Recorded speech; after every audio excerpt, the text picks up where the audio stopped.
지금은 이제 부활의 계절이죠. 예, 마른 가지, 죽어있는 가지처럼 보이는 곳들에도 새순이 이렇게 다 돋아나는 모습을 볼 수 있습니다. 참 어떻게 그렇게 이 시기만 되면 죽었던 가지처럼 보이는 곳에서 움이 돋고 새싹이 돋아서 자라나는지 신기해요. 볼 때마다 신기해요. 한참을 들여다볼 때가 많습니다. 화단도 제가 가만히 지켜보거든요. 안에 이 바닥에서 이 순이 돋아오는 것을 보면 봐도 신기해요. 네. 그리고 그 생명력이라고 하는 것이 얼마나 놀라운 것인가. 네. 우리에게도 이런 부활의 계절에 잃어버렸던 믿음이 있다면 다시 회복되는 놀라운 은혜가 있기를 주님의 이름으로 축복합니다. 예, 부활하신 예수님이 오늘 본문에 보면 엠마오로 내려가던 제자들을 만나 주셨어요. 그들은 사실 다시 살펴보겠지만 굉장히 슬픔 속에서, 말하자면 절망한 가운데서 터덕터덕 엠마오로 내려가는 것입니다. 그 순간 예수님을 만나고 예수님 만난 다음 그들이 다시 새 힘을 얻어요. 변화를 받아요. 그리고는 떠나갔던 예루살렘으로 다시 돌아오는 장면이 오늘 본문 속에 기록이 되어 있습니다. 예수님께서 부활하셔서 여인들을 만나 주셨을 뿐만 아니라 제자들이 함께 있는 그 상황 속에 문을 걸어 잠그고 두려워 떨고 있던 그들에게 나타나셔서 요한복음 20장 19절에 보면 너에게 평강이 있을지어다 하셨습니다. 평강을 저들에게 선물로 주십니다. 그뿐만 아니라 다음 22절에 보면은 너희가 성령을 받으라 라고 말씀하셔요. 그러니까 우리가 그리스도 예수를 통해서 죄와 저주로부터 해방되는 놀라운 은혜 가운데 평강을 누리기도 하지만 성령을 충만하게 받지 않으면 이 믿음 안에서 제대로 살아낼 수가 없습니다. 제자들에게 성령을 받으라 하셨어요. 그리고 그렇게 두려워하고 주저하고 어쩌지 못하는 가운데 겁이 나서 꼼짝할 수 없었던 제자들인데 부활하신 예수님 목격하고 난 다음 그들은 변화가 일어납니다. 용기를 얻습니다. 담대해지죠. 그리고 예수가 살아나셨다고, 그는 하나님이 본래 말씀하셨던 것처럼 성경대로 죽으셨다가 성경대로 살아나셨다고 증언하는 증언자로 바뀌게 됐어요. 이게 부활을 목격한 사람들 속에서 일어나는 일이었습니다. 더욱이 예수님께서는요, 요한복음 20장 23절에 보면은 누구의 죄든지 너희들이 그 죄를 사해주면 그 죄가 사해진다는 거예요. 엄청난 권세까지 두십니다. 그러니까 이거 하나님만 하실 수 있는 거잖아요. 죄사함의 문제. 사실 이 죄사하는 문제 때문에 예수님이 꼬투리 잡혀서 얼마나 괴롭힘을 당합니까? 그런데 죄를 사하는 권세까지도 제자들에게 주고 있는 걸 보게 돼요. 부활하신 예수님이 이만큼 놀라운 선물 보따리를 막 주는 거죠. 자, 그런 가운데 제자들이 다 그 부활하신 예수님 만나서 막 흥분 속에서 뭔가 꿈틀꿈틀 변화가 일어났어요. 그렇게 겁에 질려서 꼼짝 못하던 저들이 뭔가를 변화를 보이고 있는데 그 자리에 당시에 없었던 사람이 있었습니다. 그렇지 않아도 의심이 많았던 도마, 거기 하필이면 그날 없었던 거예요. 그래서 지금 자기를 속이는 줄 알았던지 나는 내 눈으로 직접 봐야 된다는 거예요. 창 자국에 내 손가락을 찔러 봐야 된다는 겁니다. 진짜 창에 찔린 자국이 있는지 이렇게 그 창 찔린 구멍에 손가락을 집어 넣어봐야 되겠다는 거예요. 눈으로 보고 직접 목격하지 않는 한 그 못 박힌 손자국 내가 만져보지 않는 한 나는 못 믿겠다 그럽니다. 참, 그런데 예수님이요, 얼마나 자비로우신 분이신지 이런 의심 많은 도마에게 제자들과 함께 있는 그 자리에 찾아오십니다. 그리고 이렇게 말씀하셔요. 자, 내 못 박힌 손 만져봐라. 창에 찔린 이 허리의 창자국에 너의 손가락을 집어넣어보라 그래요. 깜짝 놀라죠. 그리고 그는 고백합니다. 28절에 나의 주 나의 하나님이라고 예수님을 향해서 고백해요. 이게 도마의 신앙 고백이었습니다. 베드로가 마태복음 16장 16절에서 주는 그리스도시요 살아계신 하나님의 아들이다 이렇게 고백했다면 의심 많았던 이 도마는 직접 손바닥을 만져보고 이 창에 찔린 이 창자국을 직접 손가락 집어넣은 다음에서야 비로소 그는 나의 주 나의 하나님이라고 고백했는데 이 고백 또한 위대한 고백이었어요. 여러분, 그 도마가 알려진 바에 따르면 인도 남부 도시에 와서 복음을 전했다고 일컬어지죠. 지금도 그 도시에 가면 이 도마의 유적지들이 있고 도마를 기념하는 교회가 그대로 남아 있습니다. 예. 제가 92년도 1월 달에 인도에, 지금은 첸나이라 그러는데 그때 당시 마드라스라 그랬거든요. 이 마드라스 지역에 사역하시던 김영자 선교사님 사역지를 방문해서 함께 선교 훈련을 받을 때, 그때 이제 이 도마의 유적지도 잠시 둘러봤어요. 도마가 창에 찔린 자리와 그리고 도마가 기도했다는 그 자리. 도마가요, 무릎 꿇고 늘 기도했답니다. 보여주더라고요. 사람들이 그렇게 전승으로 쭉 내려온대. 여기가 도마가 기도했던 자리라고. 바위 위에서 무릎 꿇고 기도한 거예요. 근데 얼마나 바위 위에서 오랫동안 무릎 꿇고 기도했던지요, 바위가 이렇게 파였어요. 예, 무릎 자국이. 그리고 그 근처에서 창에 찔려 결국 죽었다고 그렇게 일컬어지고, 그는 인도의 이 복음을 전한 그런 사도로서의 역할을 감당했었죠. 도마는 어떻게 보면 아주 극단적인 복음을 전하기도 했다고 전승에 따르면 그래요. 의심을 많이 했던 도마인데 그를 책망만 하지 않고 주님께서는 그를 찾아오셔서 부활하신 모습을 보여주시고 그의 믿음을 회복되게 만들어서 증인을 삼아 주셨던 놀라운 자비를 베풀어 주셨습니다. 그리고 이렇게 말씀하시죠. 요한복음 20장 29절에 너는 나를 본고로 믿느냐? 보지 않고 나를 믿는 자는 복이 있다 그랬어요.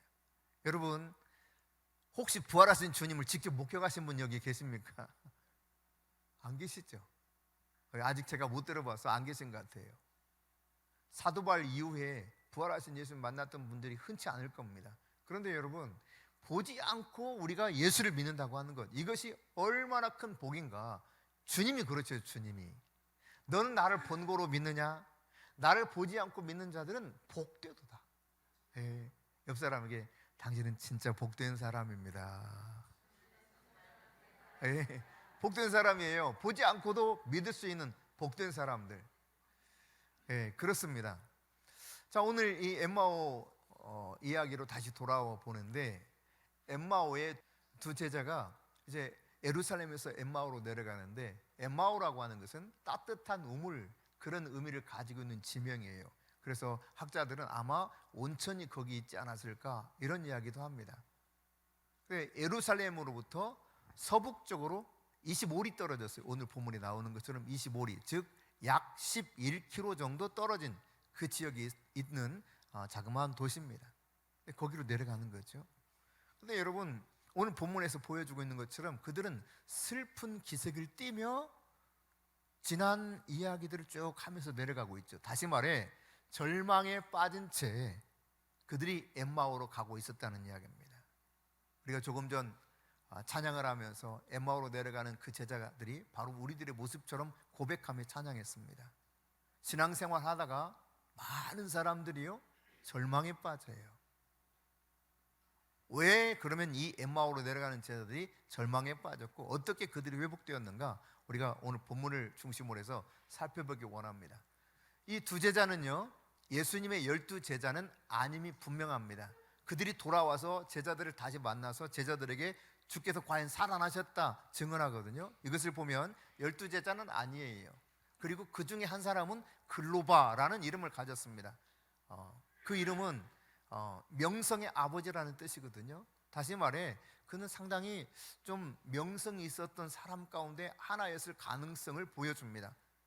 이게 두 제자인데 그러면 도대체 어떤 제자냐? 추측키로는 누가복음 10장에 나오는 70명의 제자들을 세상에 파송했는데 그 제자 중에 이들 아닐까, 이렇게 학자들이 이야기를 하고 있어요.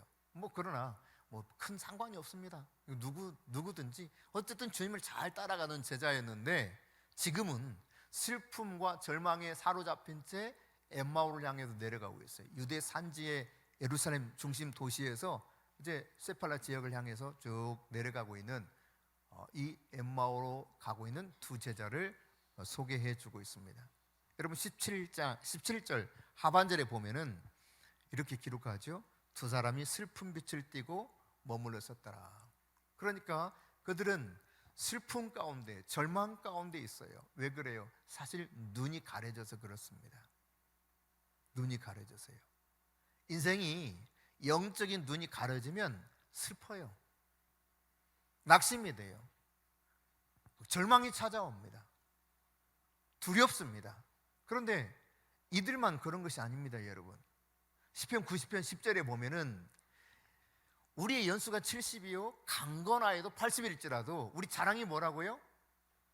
슬픔과 수고밖에는 자랑거리가 없다는 겁니다. 신속하게 날아가듯이 세월이 가버린다는 거예요. 여러분 뭘 자랑하겠어요? 참 인생 고생한 거, 참 많은 아픔과 슬픔이 있었다고. 그 자랑거리가 그거밖에 없더라는 거예요. 그게 인생입니다, 여러분. 사실 왜 그러면 이런 절망과 슬픔이 찾아옵니까? 하나님을 떠난 인간에게 이 아픔과 슬픔과 절망과 죽음이 찾아오는 것이죠. 창세기 3장에서 말씀하고 있는 바처럼 아담이 하나님으로부터 금지된 선악을 알게 하는 나무 열매를 따먹습니다. 죄가 들어오죠. 이 죄로 인해서 죽음이 들어옵니다. 저주가, 온갖 저주가 다 들어오죠. 1차적으로 여러분 땅에 사는 동안 아담은 땀을 흘려서 열심히 일을 해야 된다 그랬어요. 그렇게 일하지 않으면 먹고 살기 어렵다는 거예요. 그리고 여인인 하와에게는 어떤 저주가 왔습니까? 해산하는 수고가 아주 커지겠다는 겁니다. 오늘 우리가 이 땅을 살아가면서 그렇게 수고와 슬픔과 많은 애통하는 일들이 있을 수밖에 없는 것은 이 죄가 세상에 들어왔던 바로 이것 때문이라는 것이요, 영원히 죽을 수밖에 없었던 것도 바로 죄 때문이었던 것이죠. 그래서 창세기 3장 23절입니다. 같이 한번 읽어보겠습니다. 여호와 하나님이 에덴 동산에서 그를 내보내어 그의 근원이 된 땅을 갈게 하시니라. 여러분 에덴은 기쁨입니다.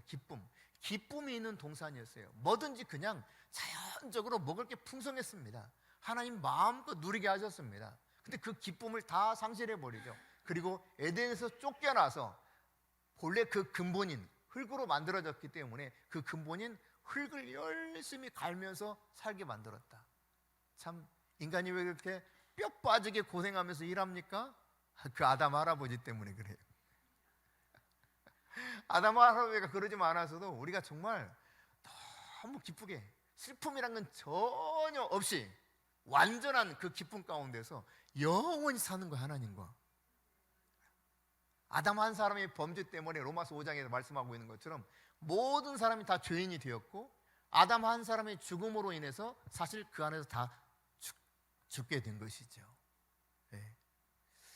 바로 이렇게 하나님을 떠난 결과가 슬픔과 낙담과 좌절과 고통과 마침내 죽음까지도 찾아온다는 사실을 발견하게 됩니다. 그렇습니다, 여러분. 그런데 여러분, 어떻게 이 슬픔과 좌절과 낙담과 죽음을 극복할 수 있는가? 하나님 다시 만나면 돼요. 하나님과 관계가 다시 회복되는 것입니다. 하나님이 나와 함께하고 있다는 이 믿음을 내가 가지고 있으면 이 절망을 뛰어넘어서 하나님이 주시는 소망이 가득한 인생으로 바뀌게 되는 것이죠.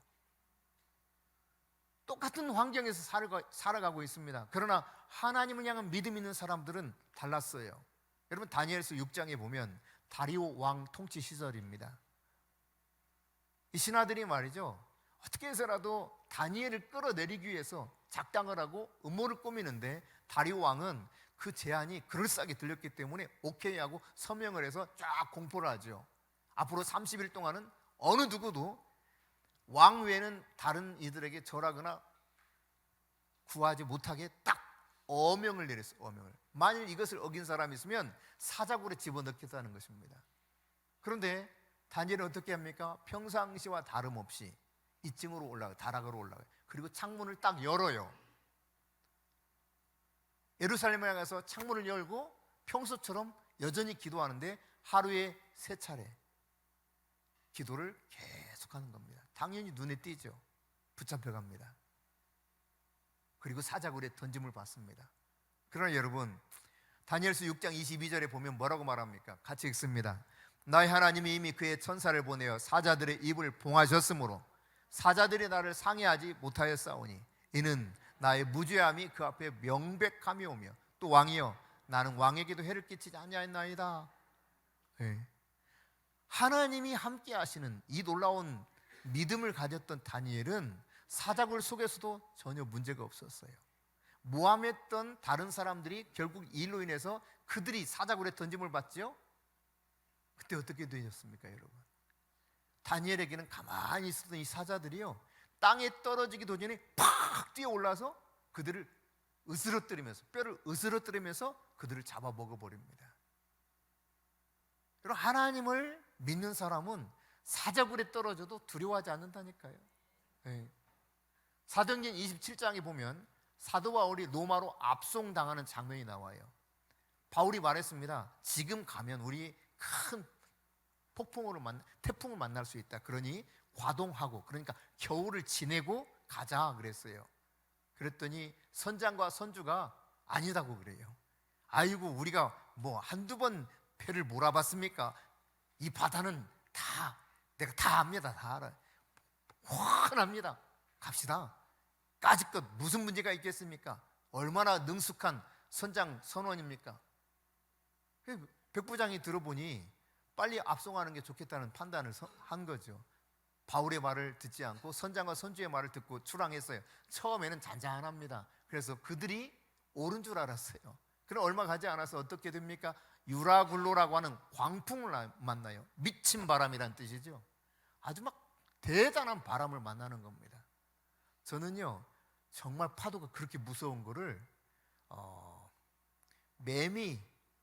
매미라는 파도 이름이 태풍 이름 매미가 있었어요. 매미. 기억하시는지 모르겠네. 그때가 아마 84년 무렵일 겁니다. 84년 아니면 85년.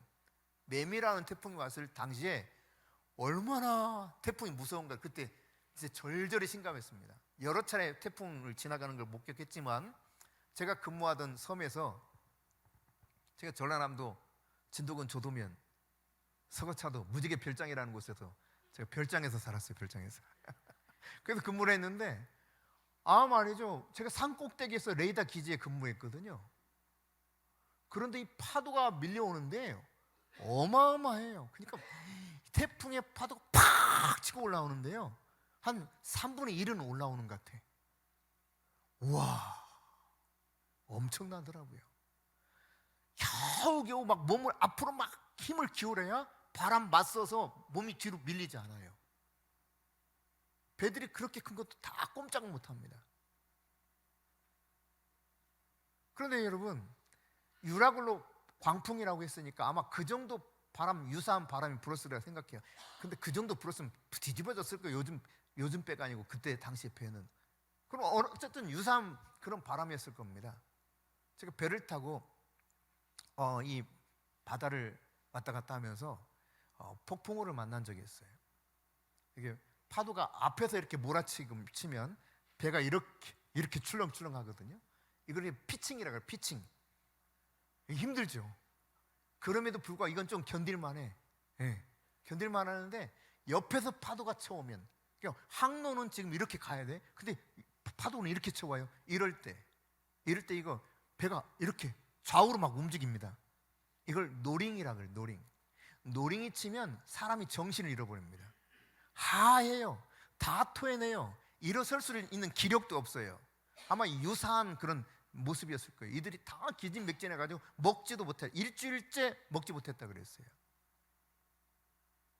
그리고 그들은 이렇게 생각했습니다. 우리에게 살 여망이 없다. 구원의 여망이 없다. 즉 살 소망이 없다는 거예요. 우리 다 죽었다는 거죠. 왜? 그들 한두 번 바다에서 지내본 사람이 아니거든요. 이 정도 바람이면 우리 죽었다, 이렇게 판단한 거예요.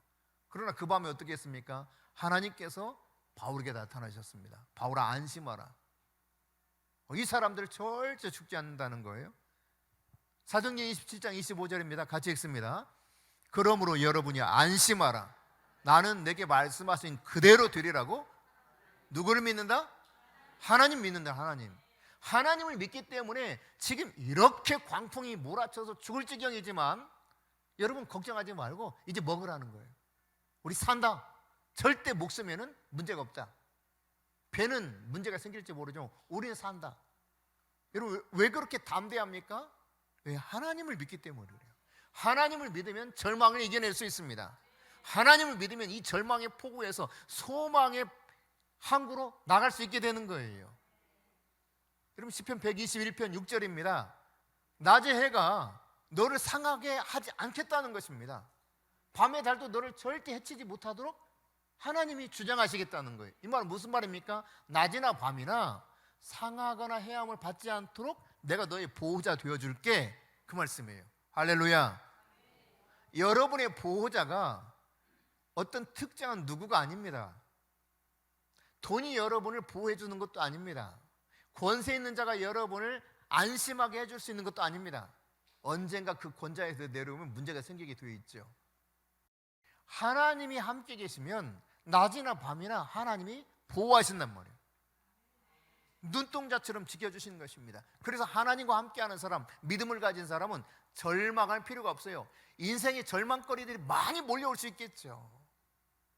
내가 해결할 수 없는 문제에 봉착해서 두려움이 떨 수도 있겠죠. 그러나 그것이 나를 완전히 제 앞에서 무릎 꿇게 할 수 없는 것은 나에게 창조주요, 지금도 이 세상을 다스리고 통치하시는 하나님이 보호자가 되어주시기 때문에 그렇습니다. 낮이나 밤이나 여러분, 그분이 항상 함께하고 있습니다. 예수님 말씀하셨잖아요. 세상 끝날까지 너희와 항상 함께 있으리라. 할렐루야. 세상 끝날까지입니다. 마지막 주님이 다시 오시는 그날까지 주님은 우리와 함께 하실 것입니다. 잠언 24장 16절입니다. 같이 읽습니다. 대저 의인은 7번 넘어질지라도 다시 일어나려니와 악인은 재앙으로 말미암아 엎드러지느니라. 여러분 믿음을 가진 자는요, 넘어지는 일이 없느냐? 그렇지 않아요. 오히려 더 많이 넘어질 수도 있습니다. 왜? 가만히 놔두질 않습니다. 세상의 임금인 마귀가요, 마귀의 이 하수인 노릇하는 사람들을 통해서 우리를 가만히 놔두질 않아요.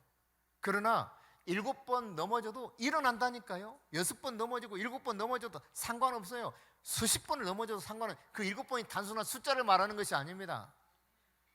완전 수인데 그냥 무한대로 넘어진다 할지라도 다시 이렇게 세워진다는 거예요. 누가요? 우리가 믿는 하나님께서. 그러나 악인은 한 번 재앙이 오면 엎드러져 못 일어나는 거예요. 이게 성경입니다. 오늘 여러분 절망 속에서 눈이 어두운 가운데 엠마오로 내려가는 이들, 왜 그렇게 절망에 빠졌는가를 생각해 봤습니다. 그들은 13절 오늘 본문 같이 읽습니다. 그날에 그들 중 둘이 예루살렘에서 25리 뛰는 엠마오라는 마을로 가면서 그랬습니다. 여러분 이 엠마오는 앞서도 제가 잠깐 말씀드렸는데 예루살렘에서 25리 떨어졌어요. 즉 11km 정도 떨어진 예루살렘 북서쪽 방향에 있는 곳입니다. 거기로 지금 가는 거예요. 예루살렘을 떠났다는 이야기입니다. 여러분 그런데 이 예루살렘이라고 하는 도시는 단순한 도시가 아닙니다. 예수님께서 인류의 모든 죄를 짊어지시고 십자가 지셨던 곳이 예루살렘이에요. 그 예루살렘에서 주님은 부활하셔서 사망 권세를 깨뜨리셨습니다. 그러니까 복음이 복음되게 했던 곳이 예루살렘입니다.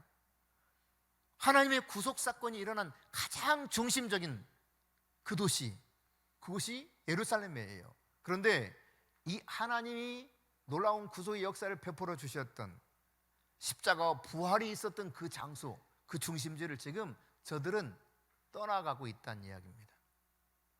다시 말해 방향 감각을 상실하고 어디로 가야 될지 모르는 채 지금 절망 속에 빠져 있는 이들의 모습을 보여주고 있는 것이죠. 단순하게 어떤 도시로 이동하는 것을 말하는 것이 아닙니다. 인생의 방향 감각을 상실해 버렸다는 이야기예요. 우리가 어디로 가야 될지 분명히 하나님 가르쳐 주시는데 그 방향을 전혀 모른 채 이리 갈까 저리 갈까 헤매다가 그냥 마음 내키는 대로 가는 겁니다. 엠마오 그러면요, 아까 말씀드렸죠, 따뜻한 물이 있는 곳이 아마 좀 이렇게 느슨하게 좀 다시 좀 쉬면서 뭔가 하고 싶은 마음도 있었을지 모르겠습니다. 그러나 여러분, 예루살렘을 떠난다고 하는 것, 이것은 하나님이 일하신 이 놀라운 기적의 현장에서 점점 멀어지고 있는 저들의 영적 상태를 보여주고 있는 것이죠. 여러분, 왜 그러면 이렇게 떠나가고 있을까요? 14절부터 24절에 보면은 저들이 두런두런 이야기해요. 예수님이 너희들 무슨 이야기 하냐 그러죠? 그러니까 아니 당신은 예루살렘에 체류했으면서도 그것도 모르냐 그래요. 지금 이렇게 이야기를 나누는 분이 누굽니까? 부활하신 예수님입니다. 근데 부활하신 예수님과 이야기를 나누는데 25리를 가니까요, 예전에 보통 십리 가면 얼마 걸렸어요? 걸어서. 안 걸어봐서 모르지. 걸어보신 분, 십리 보통 1시간 걸립니다. 1시간. 대략 1시간. 약간 빠르게 걸으면 한 40분. 1시간 잡고요, 25리면요 2시간 30분 정도는 갔다는 이야기거든요. 그냥 빠른 걸음으로 갔어도 2시간 간 거예요. 그 시간 얼마나 많은 이야기를 했겠습니까? 그러니까 뭐 예수님이 어떤 분인가, 그들이 이야기합니다. 예수님은 말과 일에 능한 선지자였거늘 그래요.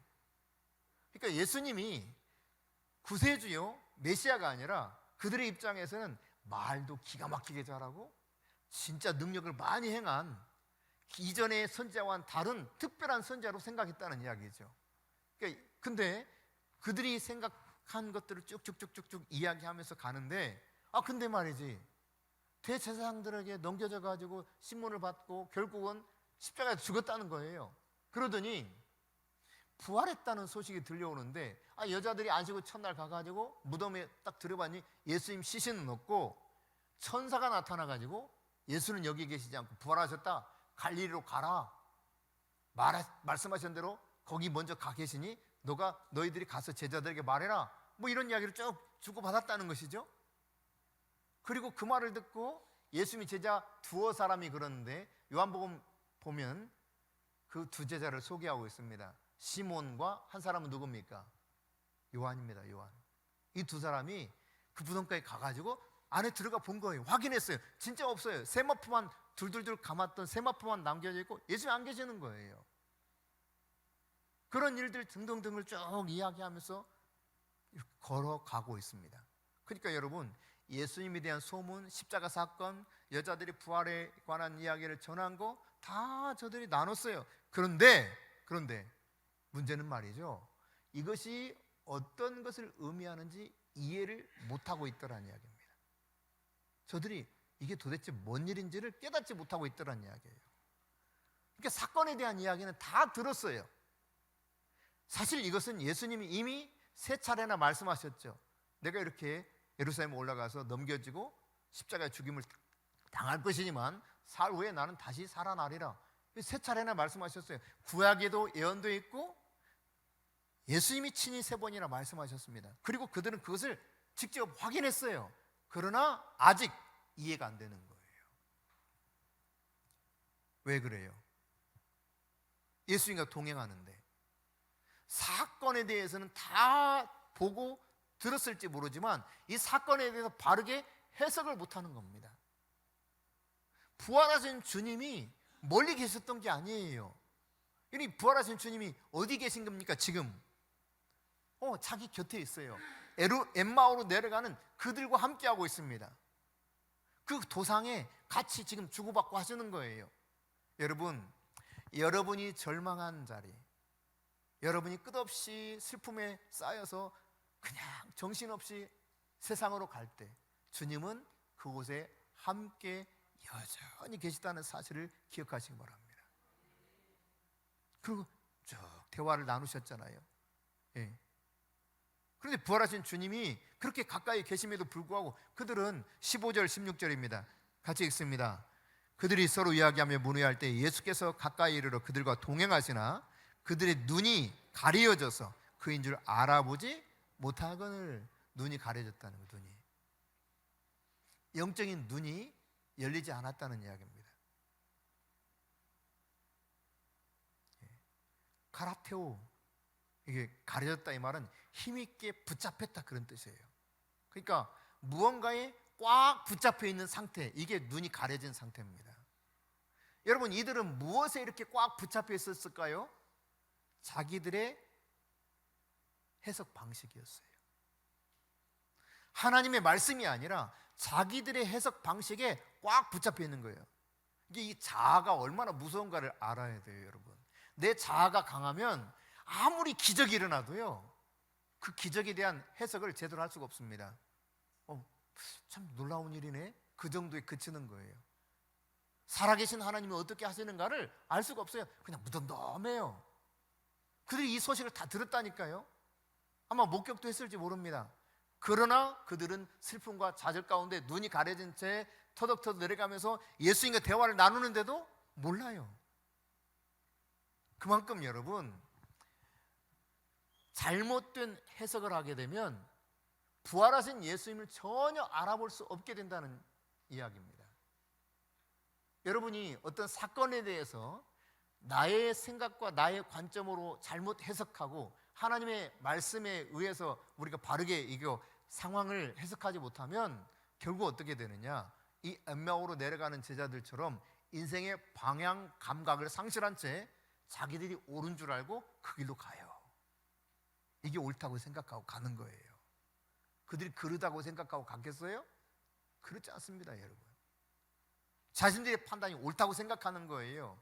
그러니까 내가 이해하는 방식이 얼마나 중요한가를 깨달아야 돼요. 내가 사고하는 거, 이것이 정말 중요하다는 이야기죠. 성경적인 사고가 아니면 굉장히 위험합니다. 어디로 가는지도 모르고 가는 거예요. 그리고 자기가 옳다고 생각하는 것입니다. 나 이거 지금 옳아서 하는 거지, 그러다고 생각하면 누가 그 길 가겠어요, 여러분? 그래요, 안 그래요? 내가 틀리다고 생각하고 가는 사람이 있어요? 물론 그렇게 고집을 부릴 때도 있죠. 그렇지만 대체로 다 내가 옳은 생각 가운데 옳은 판단을 하고 옳은 길로 가고 있다고 생각해요. 그러나 자기의 인식이 성경적 사고방식에 준해서 해석되지 않는 한 이처럼 엠마오로 내려가는 제자들과 같이 정신없이 절망에 쌓여서 눈이 가려진 채 그냥 방향감각을 상실하고 살아가더라 라고 하는 말씀이죠. 여러분이 이런 방향감각을 상실한 채 살아가지 않기를 주의 이름으로 축원합니다. 17절 18절 이미 다 말씀드렸습니다만, 길 가면서 주고받는 이야기 뭐냐? 두 사람이 슬픔을 띠고 머물러 서서 이야기한단 말이죠. 아니, 당신은 예루살렘 체류하면서도 요즘 거기서 된 일 혼자만 알지 못하느냐? 바보 아니야? 뭐 이런 거예요. 진짜는 자기들이 지금 미련하고 어리석은데, 이 미련한 사람 봐, 그것도 몰라 당신? 이런 거죠. 큰 소리 치는 겁니다. 그래서 다시 예수님 물어요. 무슨 일인데? 물어요. 모르시는 것처럼 묻습니다. 그래서 또 막 이야기를 해요. 24절까지. 참 기가 막히죠. 왜 그러면 여러분, 이렇게 눈이 가려져서 자신들과 이야기하는 예수님이 부활하신 그분이라는 사실조차 모르고 이렇게 살아가는 겁니까? 그들의 희망은 원래 무엇이었습니까? 자, 보십시오. 21절입니다. 같이 읽습니다. 우리는 이 사람이 이스라엘 속량을 자라고 바랐노라. 그러니까 그들의 소망은 뭐였냐면 이스라엘을 로마의 속박에서 건져내는 정치적인 메시아로 본 거예요. 이게 문제였던 거죠. 근데 어떻게 되었습니까? 계속해서 읽어볼까요? 자, 계속해서 읽어보시면 같이 읽습니다. 이뿐 아니라 이 일이 일어난 지가 사흘째요. 그러니까 속량할 때로 생각했는데 아니 죽어버렸단 말이에요. 사형 판결 받아가지고 십자가에서. 근데 사흘째가 되었고 아니 부활했다는 소식이 있더라. 이런 이야기를 지금 주고받는 거예요. 여러분, 방금 읽었던 21절에 보면 이스라엘 속량할 자라고 바랐노라 그랬는데 우리 성경에는 그 명확한 이 시제가 구분하기 어렵게 표현되어 있지만 바랐노라 이 말은 과거 형태로 있었습니다. 기대했었다는 이야기입니다. 바랐었노라 그런 이야기예요. 근데 그 바람, 기대가 무너졌다는 이야기입니다. 여러분, 그들이 잘못된 기대를 했어요. 그리고 잘못된 기대가 무너졌습니다. 그리고 나니까 절망이 찾아오는 거예요. 그 희망이 싹 사라져 버렸어요. 그래서 지금 엠마오로 내려가는 겁니다. 여러분, 예수를 믿고 예수를 따르는 수많은 성도들이 얼마나 잘못된 기대에 사로잡혀 있는지 몰라요. 내가 원하는 게 있거든. 내가 원하는 게. 나는 이렇게 예수 믿는 이렇게 되기를 원해. 근데 그 일이 안 일어나. 그 일이. 그냥 여러분 단순하게 이렇게 생각할 수 있어요. 우리 지긋지긋해 이 가난에서 벗어나고 싶어. 물론 주님께서 궁극적으로 가난에서 벗어나게 하는 것이 십자가 지신 사건 속에 포함되어 있습니다. 그런데 내가 원하는 때와 방식으로 그분이 그렇게 해주시는 것이 아니에요. 때로는 영원히, 평생, 영원히가 아니다. 영원히는 아니죠. 이 세상 사는 동안 계속 가난하게 살 수도 있습니다. 그런데 예수 믿는 사람들이 이런 문제가 해결되지 않으면 자기의 기대와 전혀 다른 삶이 펼쳐지면 낙심해요. 떠나가요. 이거 아닌 게 배 하고. 그래서 내가 이거 아닌 게 배 했으니까 이게 옳다라는 그 방향을 찾아서 가려고 하는 거예요. 이런 사람들은 수도 없이 많습니다. 네. 지금 엠마오로 내려간 제자들이 바로 그 모습인 겁니다. 자신들이 기대했던 그 메시아가 아니었던 거예요. 그러니까 기대가 완전히 무너져 버린 거죠. 좌절스러운 거예요.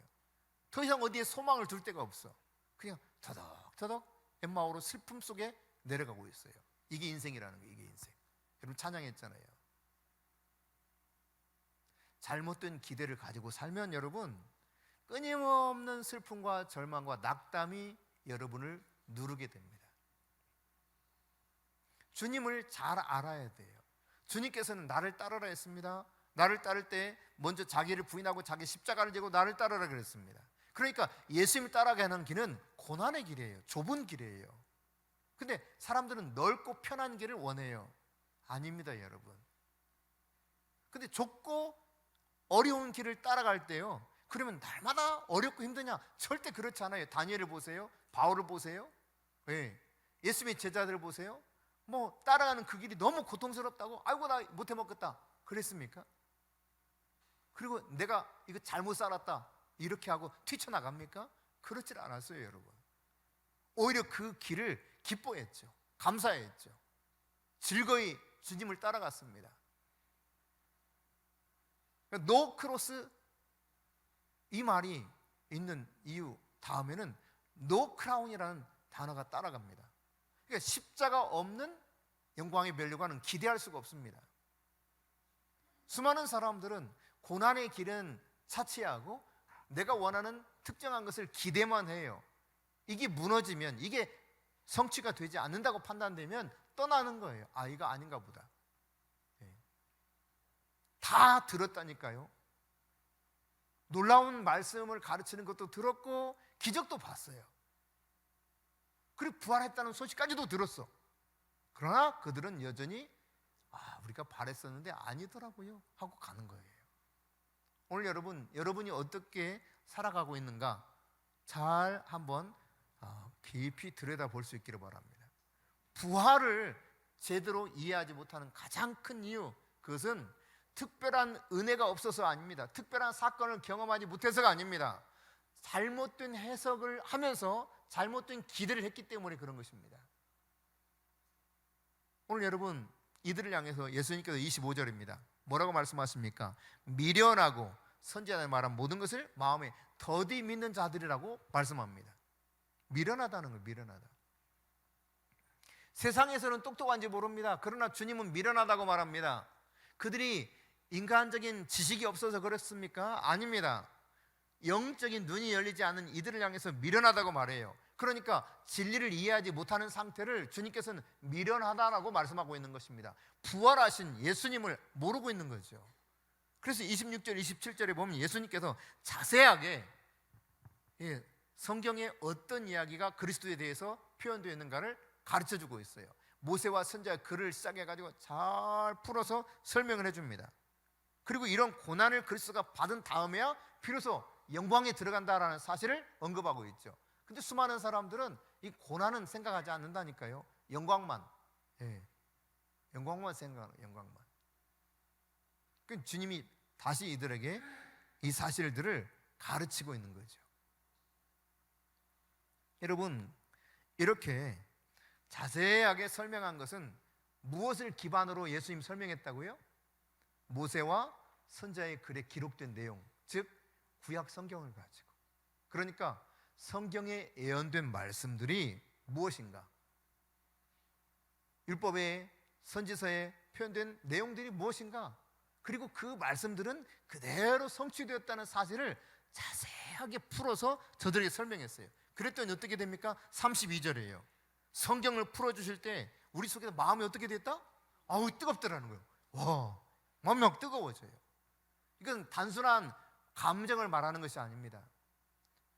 진리가 우리 속에 관통되면 우리 안에서 내적인 변화가 일어나요. 하나님의 말씀에 대해서 깨달음이 오면서 이게 마음이 뜨거워져요. 나도 모르게. 네, 그 상태를 말하는 것입니다. 그러니까 존재의 변화가 일어나는 것이죠. 말씀이 계시의 영에 의해서 내가 깨달아져야 존재가 변하는 거예요.